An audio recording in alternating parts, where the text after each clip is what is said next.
name is Ari Gonzalez, and this is my music business news podcast, Run It Back. This is the 10th episode.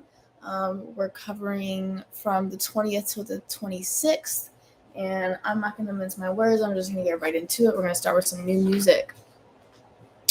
We have Zelooper Z's 2020 featuring Aropos.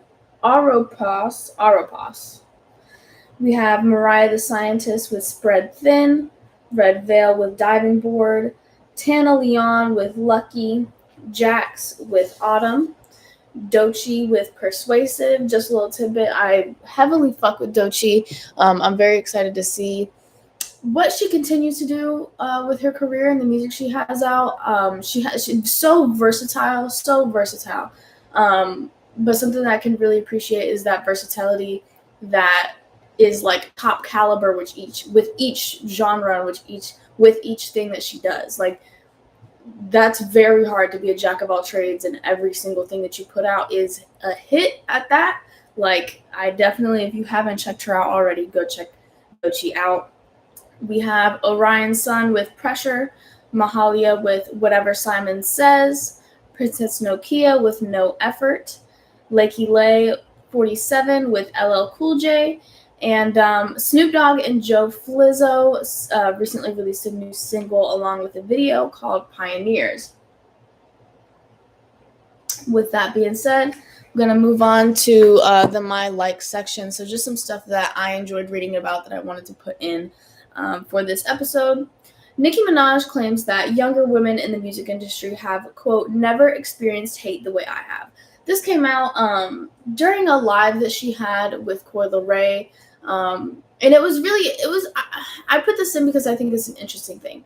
I agree with her to a certain extent. Like, Nicki definitely had a lot of backlash coming up, still goes through certain things, but being at the caliber that she is as a woman in rap, like, she 100% faced a lot of bullshit throughout her career and throughout her life in general.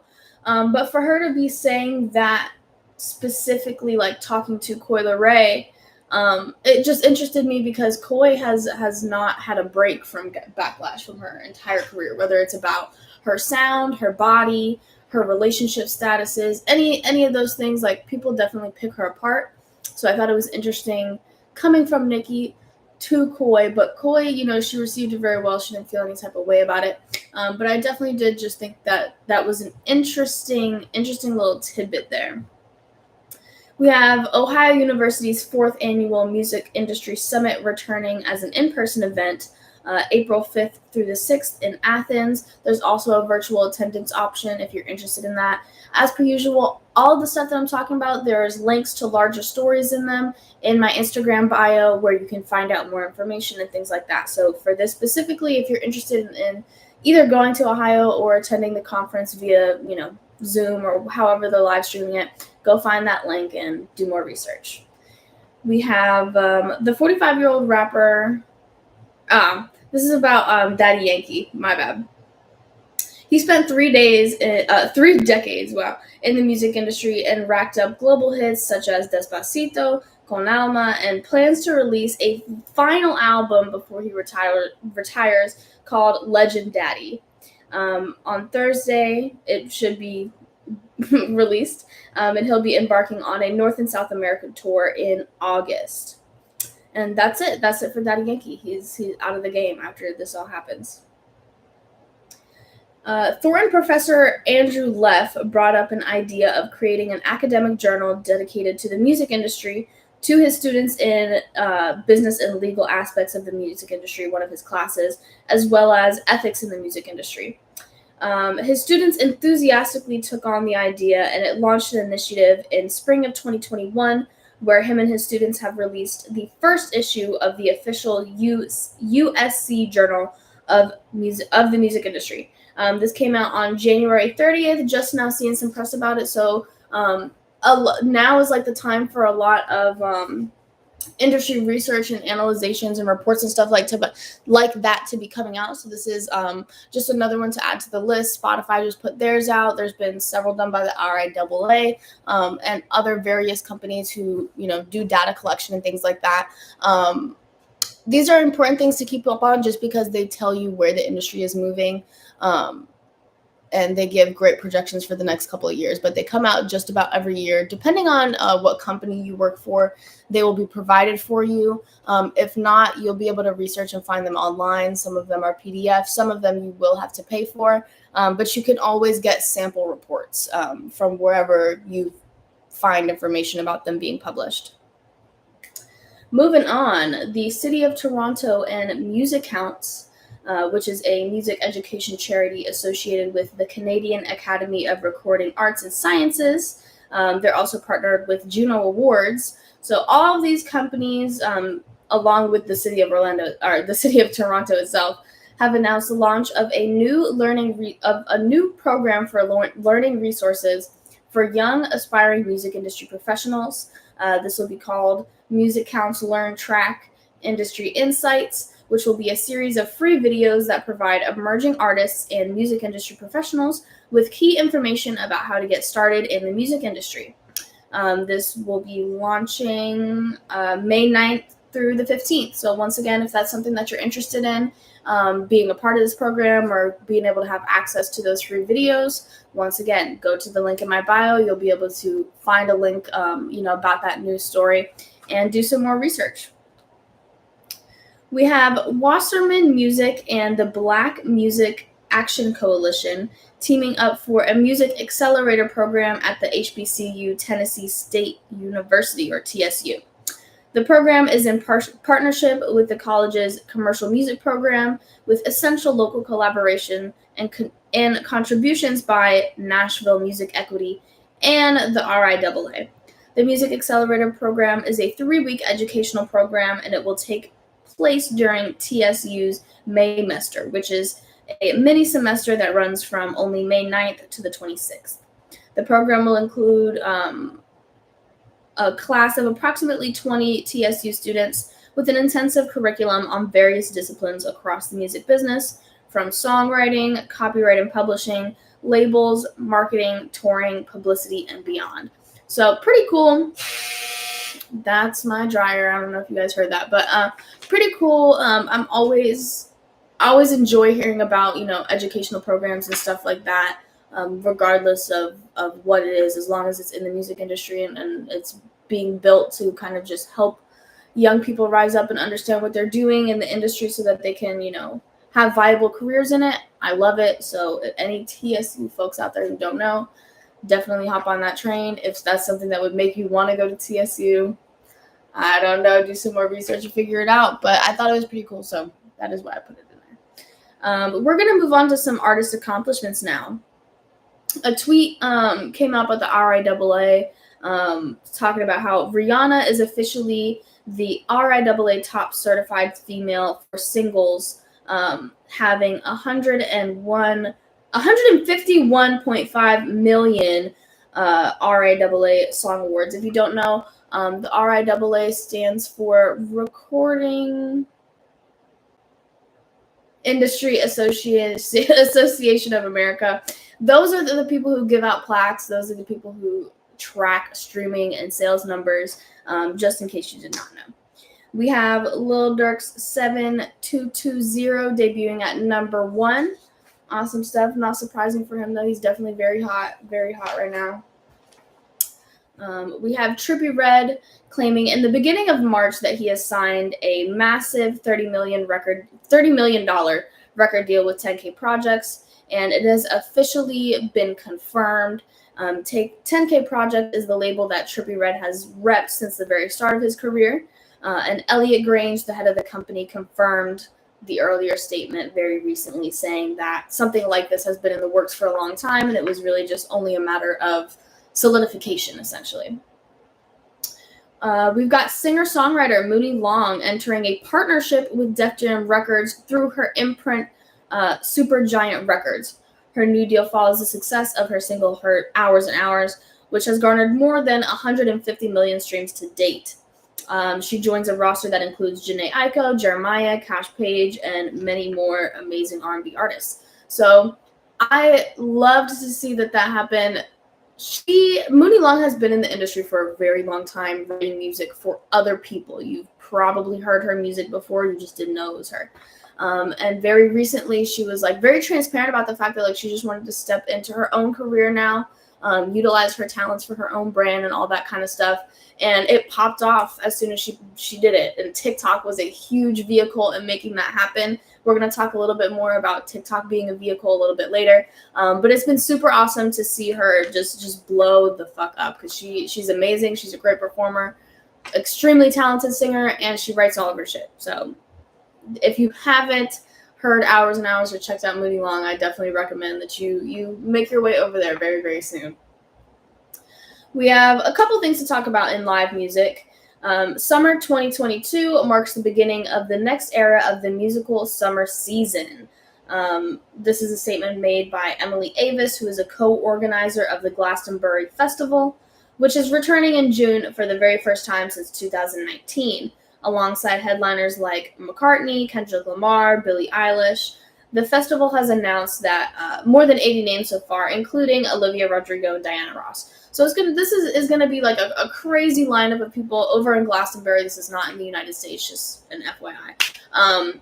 But you know, I put it in there because this is happening with a lot of festivals. They've taken a hiatus from the beginning of COVID, so around 2019, and they're coming back bigger and better than ever. So, of course, if you're interested in going, essentially, you know, stay safe and everything like that. But there's going to be a lot of festivals and live music coming to you guys very, very soon from people who have done events in the past who are picking back up where they left off. I'm sure you guys already know about this, Kanye West being asked not to perform at the Grammys, essentially his performance offer being rescinded. I don't even know how I feel about that, to be honest. I don't think it's a good thing. I also don't know if it's a bad thing. You know, when you're a business, right? When you're the Grammys, you have a responsibility to uphold a certain image in terms of PR and stuff. Do I think that it was like that it's good that they took Kanye off the roster, that they asked him not to perform? No, I don't. But do I understand that they want to protect the brand and they want to make sure that nothing happens? And because of all of the bullshit that's happening with him, for them it's just easier to not have him on the lineup. I do understand that. So at that point, I'm gonna move on. Let me know your guys' thoughts about that. I know it's a pretty controversial thing. But moving on, we have the multi-Grammy award-winning R&B group Boyz II Men set to perform with the Lubbock Symphony Orchestra for only one night. This will be taking place on April 30th at 7:30 at the Buddy Holly Fame of Performing Arts and Sciences. Tickets range from about $60 to $150. They're on sale now if that's something that you would be interested in attending. Once again, all the links for all the news stories, all the stuff that I talk about is in my bio under episode 10 news links, so you'll be able to find it. The last thing we have to talk about in terms of live music is Doja Cat. This came out like early this morning. She was in Paraguay. It was one of her tour dates. I don't know. I'm sure there's a video of specifically what happened. But it's from what I'm gathering, there was an issue with weather. She didn't have her set, and the fans were really pissed off. And essentially, it seemed like they didn't really give her any grace, or you know, as a fan, you don't really understand the inner workings of live music and touring. Like if there's weather and you can't make something happen, you can't make it's a safety problem, and she didn't really have any control over that. But it seems like her fans were very, very upset. Didn't give her a break, and Doja said that she's done with music. She's quitting music, and I hope it's not true. There's plenty of people who say that they're done with music and they come back. But I just hope it's not true.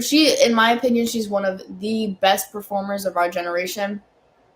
The bitch is amazing, truly. We in terms of actual performance, being able to do killer choreography on stage, vocal range, vocal capability, musicality capability in terms of like actual music theory and understanding production and stuff like that. Like she has it, you know what I mean? And I'd be really sad to see her go and have her career be cut off short, because she has the potential to do so she's already at an amazing height, but she has the potential to do so much more. So I just, like I said, I hope that this isn't the end, but if it is, shit happens. I just hope that she's happy. One of those kind of things,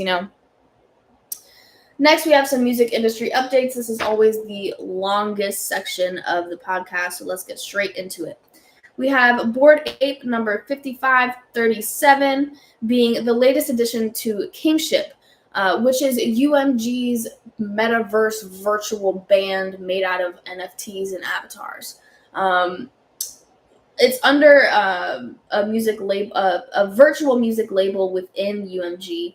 And the official Twitter handle of the group has revealed the ape as manager No Wet All. So they purchased this NFT for about $360,000. I've seen $361, stuff like that, but we'll go with $360,000 to serve as the manager of this company, or as the manager of this group.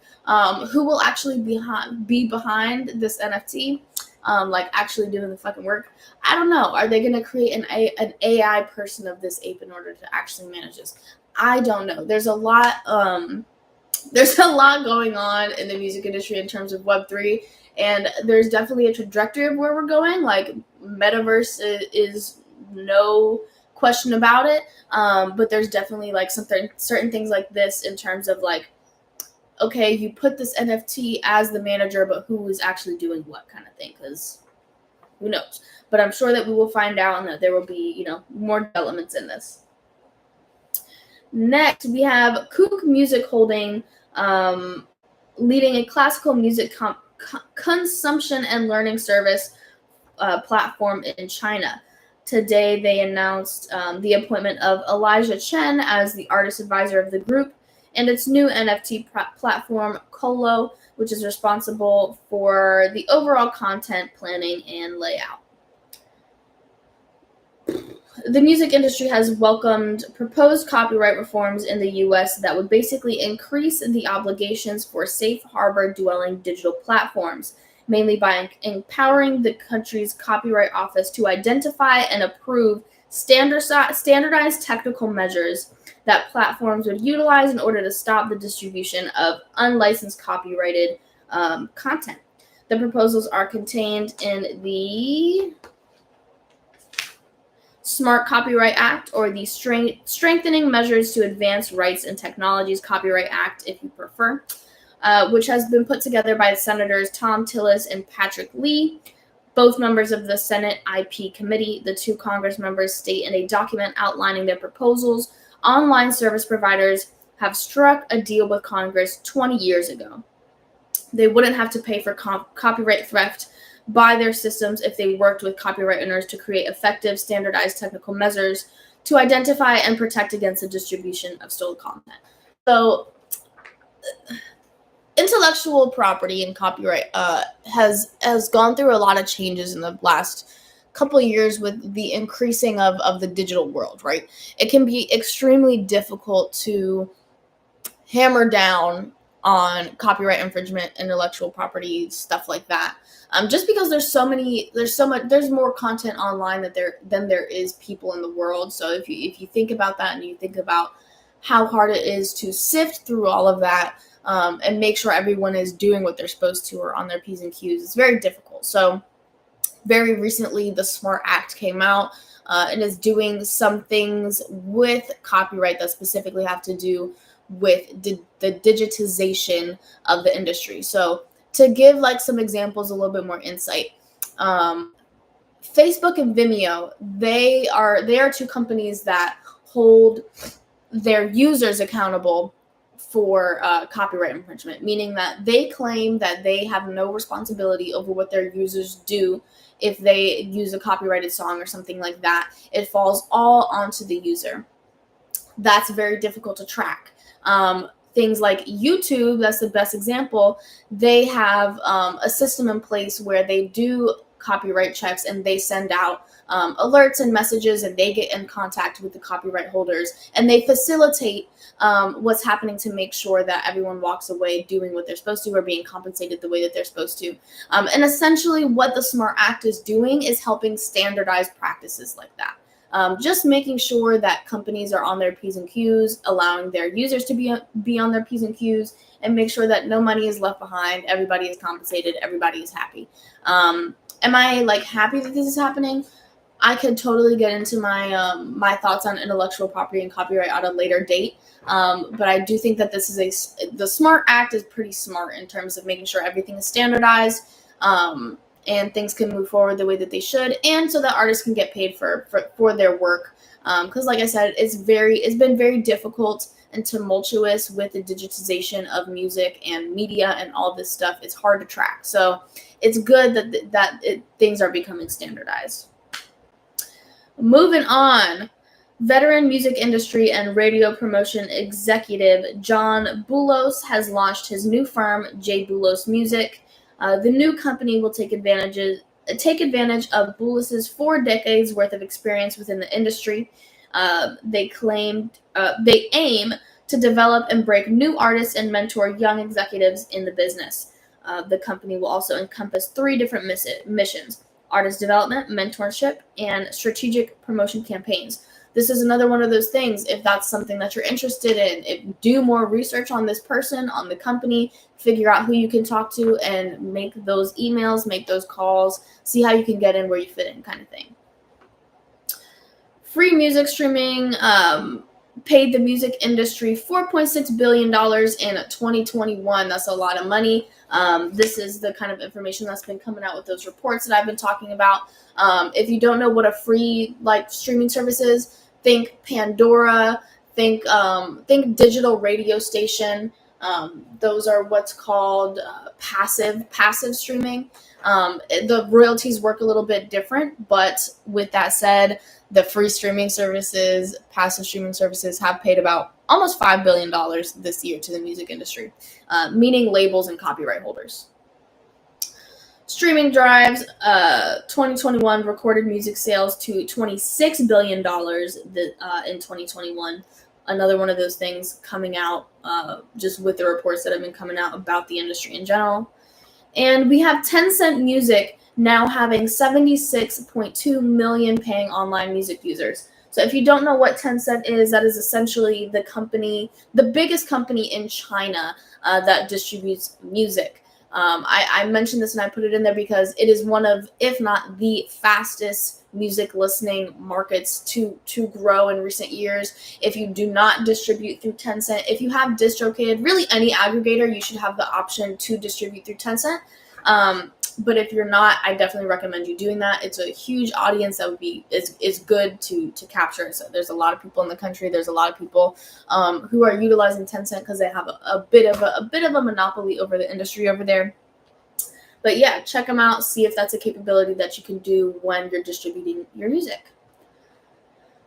Variety, the publication, names Andrew Hamp the Senior Director of Music and Consumer Partnerships. So there's some stuff going on about the current largest labels. I saw this. I wanted to put it in there just in case, anyone on here just doesn't know. The 3 largest labels in the music industry are UMG, Sony, and Warner. This article is funny to me because they put 5, and the 2 underneath the big 3 were subsidiaries of the big 3. So I just wasn't gonna put them in because you can find that out. And it just is what it is. But as I said, the 3 biggest labels in the music industry are UMG. Some of the subsidiaries under UMG are Def Jam, Capitol, Interscope, and Island. Then we have Sony. Sony was originally Columbia, which is the oldest record label that is still standing. They've encompassed a lot of the stuff that came up around the same time, a lot of companies and labels, but they are the oldest one, and they also have some different companies like Epic, RCA, and Arista underneath them. Finally, we have Warner. Sony and Warner are kind of similar in the sense that their their labels are just a part of the huge package of the company that they have in terms of, production and film and all these other things that they do. But Warner also has Reprise, Elektra, Parlophone, and Atlantic under their label. Let's talk a little bit about the metaverse in the music industry. There was a article that came out talking about some key points that I wanted to just bring to you guys. So it will help musicians and promoters reach their audience on a much more personal level. So when you are like your average fan, right, at a big event, it's very difficult unless you pay extra money to have a meet and greet. It's very difficult to get in contact, with anyone, get close up, have a true personal experience with the artists that you're paying to see. The metaverse is going to be able to help break down those barriers. Are you going to be in person right next to them? No, but your avatar has the ability to, much easier than if you were just any other person in the crowd. So with that being said, it will have the ability to facilitate closer relationships with the audience and the musicians on the virtual stage. The metaverse will also give musicians more control over their creations. The best way I could put this is that the possibilities are limitless within the music industry, and the metaverse, you can do whatever you want in the metaverse. That's kind of the point of it, right? But I do want to add in, like, depending on your contract, depending on what your label wants for you, you're gonna have to make some sacrifices, do some specific things. But in terms of the capabilities, you can do whatever you want in the metaverse. So there's definitely a lot of room for creativity and just new shit that's cool, The metaverse will also enable musicians to take their brands to a next level. Within the metaverse, creators have the final say on the distribution of their work. For example, artists like Snoop Dogg and bands like Grimes have used this space to further their careers by offering exclusivity to fans. Music lovers who want to own creator pieces are willing to pay a lot of money in exchange for these NFTs. Moreover, the metaverse is an ideal platform to grow a community and foster brand loyalty for the creators.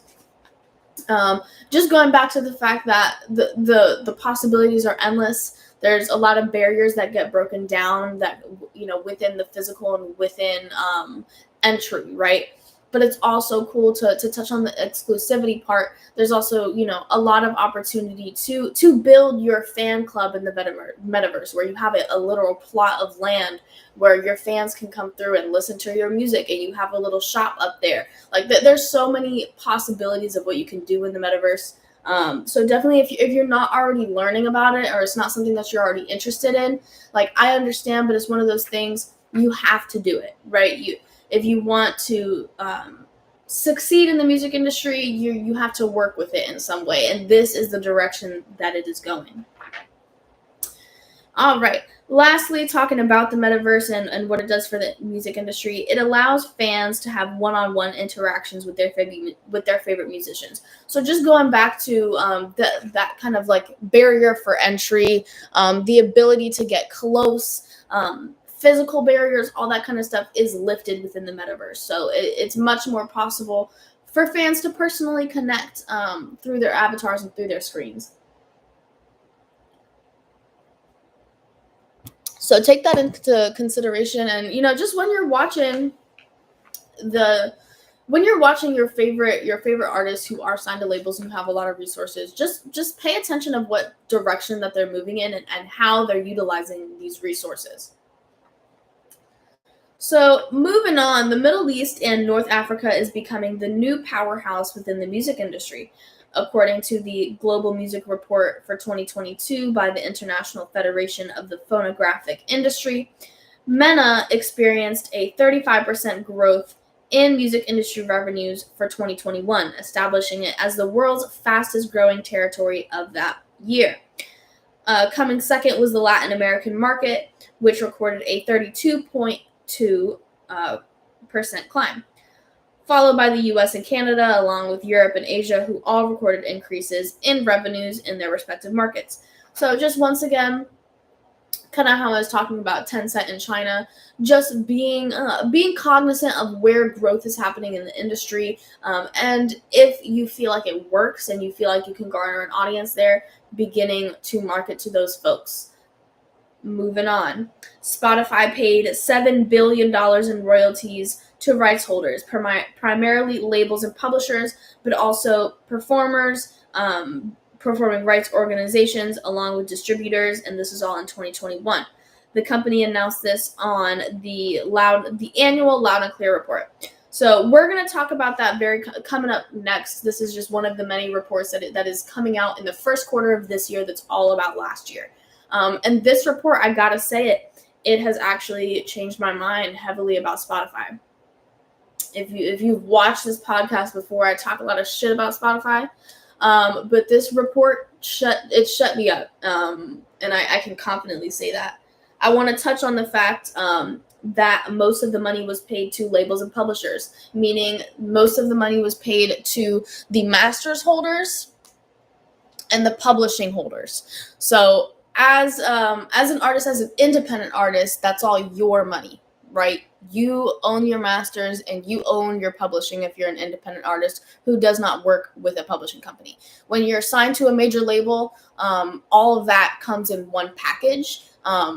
Major labels, one of the things that makes them a major is the fact that they have in-house distribution and publishing. So it all goes to the same person if you're signed. But if you're independent, that's all your money. So I want to make that known and I want to make that heard, especially because we are moving. A lot of artists are staying independent. A lot of artists are getting out of deals to become independent. And I love to see that because that gives you agency. If all of the artists who were paid out were independent, the majority of money would have gone to performers and not their labels, which I just want to make that like really, really clear. You know what I mean? So moving on, we have Spotify's top 10 takeaways from their Loud and Clear report. So we're going to go through this really quickly, and I'm going to let you know the way that I feel about labels because that's really what it is. In 2021, recorded streaming revenue alone across all services was higher than the entire industry's revenue from all forms of recorded music for each year through 2009, from 2009 to 2016. This is a huge, huge thing. Essentially what this means is that as expected, everyone is getting their music through streaming. You can be a collector of vinyl, you can enjoy having CDs and stuff like that, but you do that in conjunction with streaming. And people are willing to pay more for streaming than they have in recent years, and they have paid for music in the past. A while ago, I did a little bit of content about the difference between physical and digital distribution. Physical distribution has a lot of a much higher profit margin just because you can charge a lot more for physical copies. But when it comes to digital music, there's the only thing you have to think about is what you pay for distribution. You don't have to pay for manufacturing, for shipping, any of that stuff. So it's basically all profit, but it is a very, very minute amount of profit, right? What I'm getting at, it's all a part of the same conversation, but what I'm getting at, what the point of what I'm trying to say is, subscribers are willing to pay more for music now than they ever did in the past.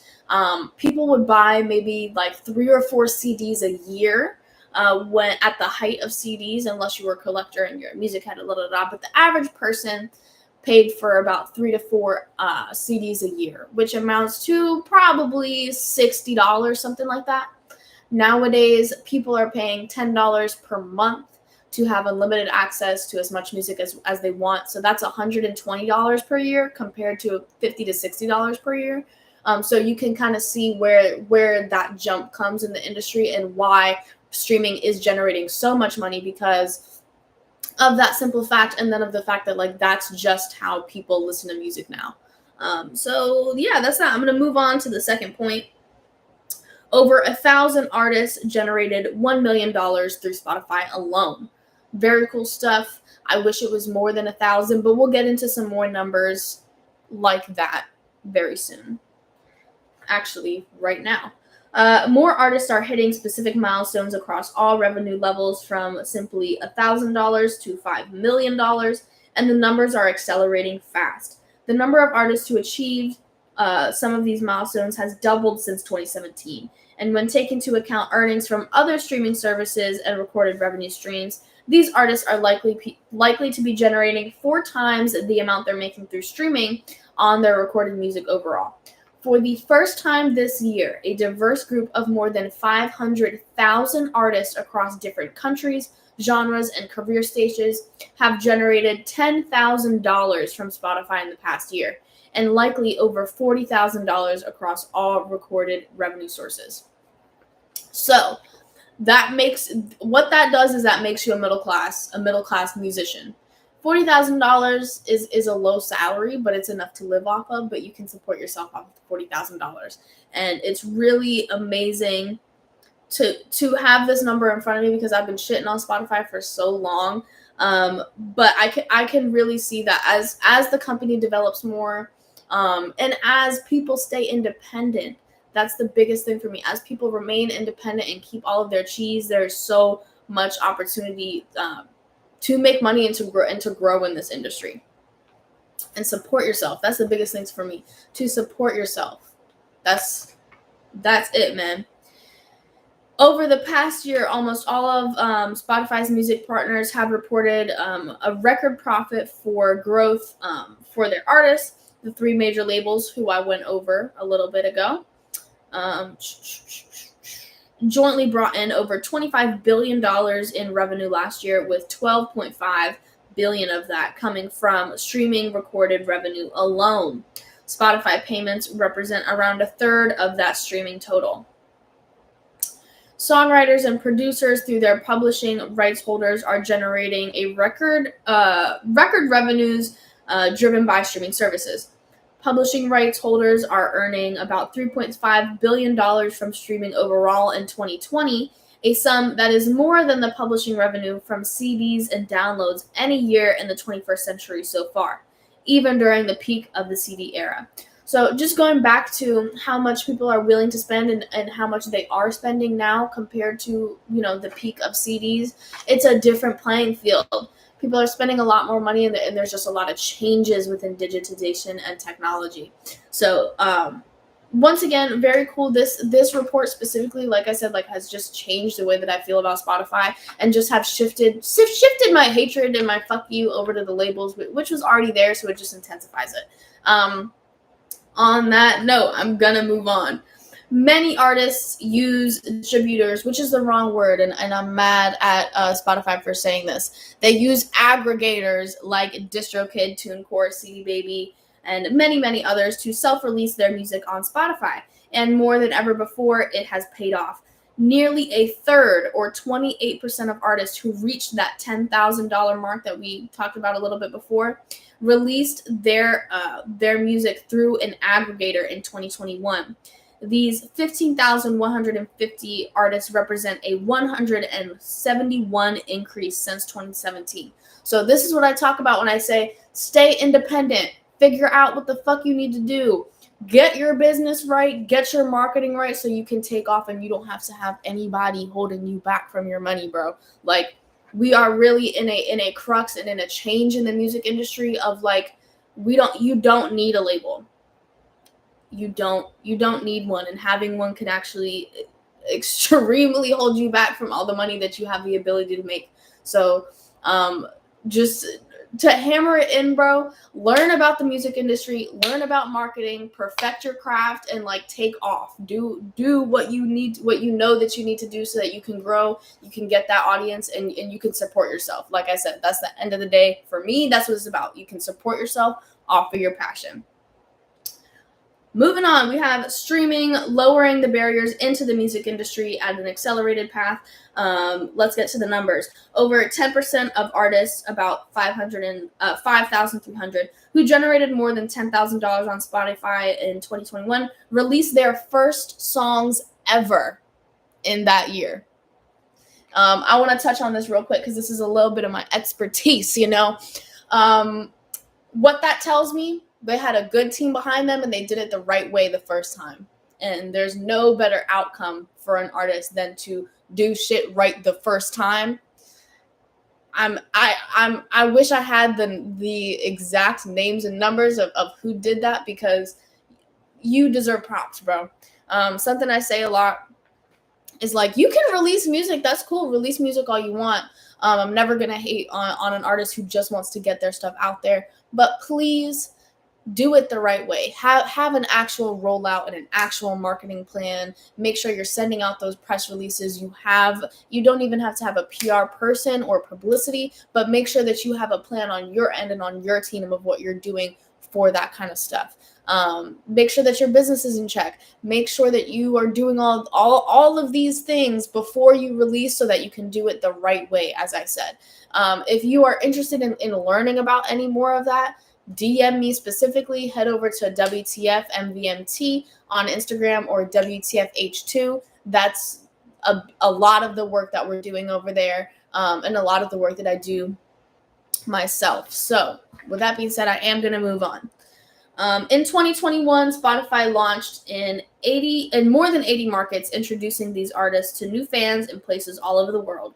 Of the 52,600 artists who generated more than $10,000 on Spotify in 2021, 34% live in countries outside of the IFPI's top 10 music markets, which include Australia, Canada, China, Italy, France, Germany, Japan, South Korea, and the UK, and the US. Basically what that means is there's opportunity everywhere, and I'll hone in a little bit on this. Now is the best time to be an artist. In the history of the music industry, the probability and the possibility are endless globally, no matter what kind of music you make, what you look like, where you're from, any of that. It's obviously not a completely level playing field, but the possibility and probability of the music industry for artists right now is better than it has ever been. So take those chances, create content, post your shit out there, market yourself, build your brand, and don't be discouraged to do that. It's only a matter of time. That's the way that I look at it. If you stay consistent and you have the right people around you, it's only a matter of time. But your music should be good with us. And even if it's not, bro, if you work, it's very true. Hard work will get you much, much further than talent will. So keep that in your brain. All right, moving on from that report from Spotify, Treble, which launched in 2018, which is an app that offers consumers the opportunity to download their favorite music to play online or offline. It is completely free of charge, and it is completely legal. This was something that was created by an engineer. It was prompted by his daughter because there was an issue at her school with piracy, and she was like, hey, Dad, you're an engineer. Can't you fix this? He created this app. There's a lot of cool stuff happening with it. They have signed deals with 3 of the largest music groups. Like I said, I talked about them earlier. I'm not going to go over it again. But the company is now looking to take its next step with an initial public offering that hopes to harness the power of the crowd through Regulation A offering. Essentially, the basis of this company that does free downloads for music, which is pretty cool if you fucking ask me, because it's legal and they're partnered. That's very cool. But they are now going to be on the stock market, so you can trade them if you're into investing, if you want to get your money up. I don't know. Do more research about it. See if it's something that you're willing to invest in. But they will be on the stock market coming up. We are on the last page, y'all, so we're almost done. We're about 45 minutes in, but we're going to close out very soon. We only got about 3 more sections to get through. So we got deals, partnerships, and acquisitions. So about 13 months after finalizing a multi-million-dollar investment in Arab record label Rotana Music, and roughly 2 months after taking a majority stake in the African distribution and rights management company Africori, Warner Music Group has inked a deal to acquire Dubai-based distributor Qanawat Music. This is all about the fact that the big 3 are essentially branching out into different markets globally, because kind of as we talked about before, there's a lot of growth globally that we haven't seen before. Africa has been a huge place in terms of growth, and in my perspective, a big part of that has come out of Afrobeats and stuff, along those lines. So there's been a lot of acquisitions and partnerships that have to do with African-based distribution companies, labels in general. A lot is going on, so definitely stay tuned for that. Once again, the deal that was specifically talked about in this article is one that's happening in Dubai. There's another one that was referenced once again. That is specifically a Arab record label. But all that to say that there's a lot going on within, global intermixing of companies, and specifically the big three, as always, wanting to branch out and continue to build their audience and to continue to build their network and the amount of companies that they have underneath them, because they want it all. They want the entire music industry, and they kind of have it. So that's that. Audacity is expanding its footprint into the Pittsburgh market with a local marketing agreement with Whammo. The owner is Marks Communications. Under the deal, Audacity is acquiring the legacy station's intellectual property and leasing its AM signal and FM translator. So those are two stations, W297BU at 107.3, and then the AM one is 660. The result is the market's only hip-hop and R&B outlet joining the Audacity cluster as its fifth station. So this section is all about deals and acquisitions and stuff like that. This is just one company taking over another one. It paid for it. Now they have their network. They have their intellectual property, and they're going to be marketing it within their audience and what they already have going on. Sumerian Records and Films acquires the comic book publisher and gaming company Behemoth. So there's a lot of opportunity here. Gaming and film are two industries who largely need music, and music largely needs them. And this all has to do with licensing, right? So the ability for this label to have oversight over a film and gaming company is going to allow for a lot of artists to have a lot of placements on some cool stuff. And it's going to allow this gaming and film company to have much lower cost placements than they would if they were not connected to a record label. So very cool. It's a great partnership. I think it's gonna do really well for both companies, because like I said, both industries need each other, companies need each other. So I'm excited to see what comes out of that.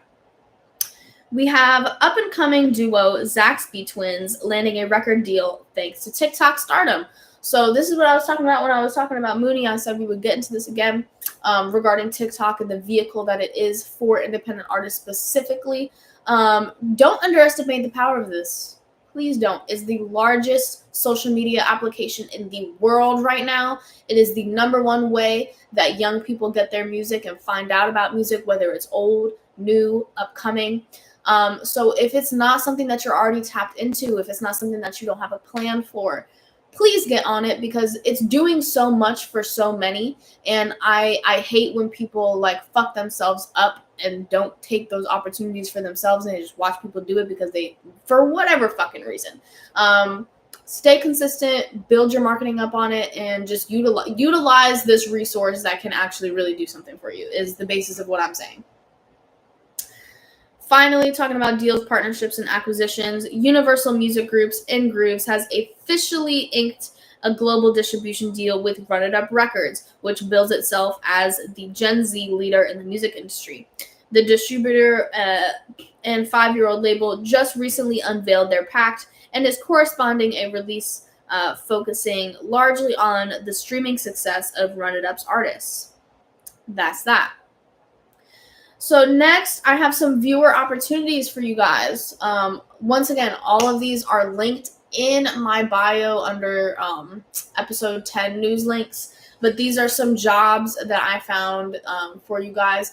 Most of them, well, pretty much all of them are not entry level, but I definitely recommend, even if you do not fit the description for these jobs, go check them out, make a list of the things that, the requirements for these jobs, and use that as your start off point for YouTube University. If they're talking about marketing, if they're talking about press releases and stuff like that, put that down as something that you need to learn how to do if these are positions that you're interested in. If you fit those descriptions, go and apply for these jobs. So we have Interscope hiring a director of strategic marketing. We have Amazon Music hiring a senior project product marketing manager.